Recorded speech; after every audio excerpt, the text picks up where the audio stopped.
All right, so let's talk about adding the materials to our project, right? So in the course resources folder, you'll see that I've included a bunch of images and some textures that we can actually use. This is the elevation that I used to create the 3D model here. And what's interesting about these elevations is this is where all the material information is coming from.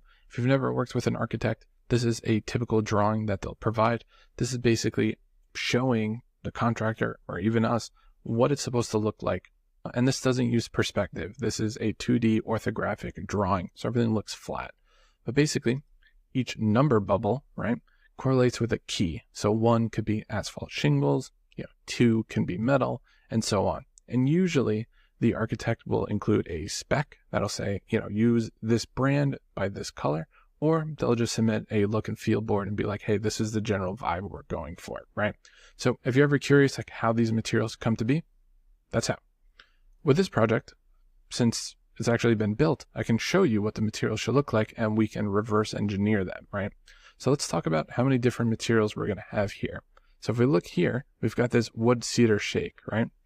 And if you're savvy enough, you might have noticed that that actually doesn't look like this. The interesting thing of architecture is what you originally spec out and you plan to do, right, often changes. And that could be material shortages or labor costs or material costs, you name it. So this is a wood shake. So we've got that, and I've got a beautiful texture that I'll be sharing with you guys that you can use to create this, which is really nice. So that's our first one. Second one, we've got our black windows, right? We've got our siding here, right? Our plank siding. So that's the third one. We've got our asphalt shingles. That's 4. We've got the tiling right here, or the pavers. That's 5. And we've got our trim, right? Our trim is all this white stuff. This is the soffit, the fascias, the trim around the windows. They're all the same, painted material. We're going to need a material for our door, this little blue door, grass, the mulch, and that's it. It's not that bad.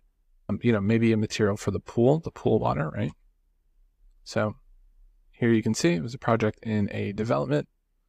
And yeah, we'll be making all these materials. We also have this is a gravel driveway, right? It's not an asphalt driveway.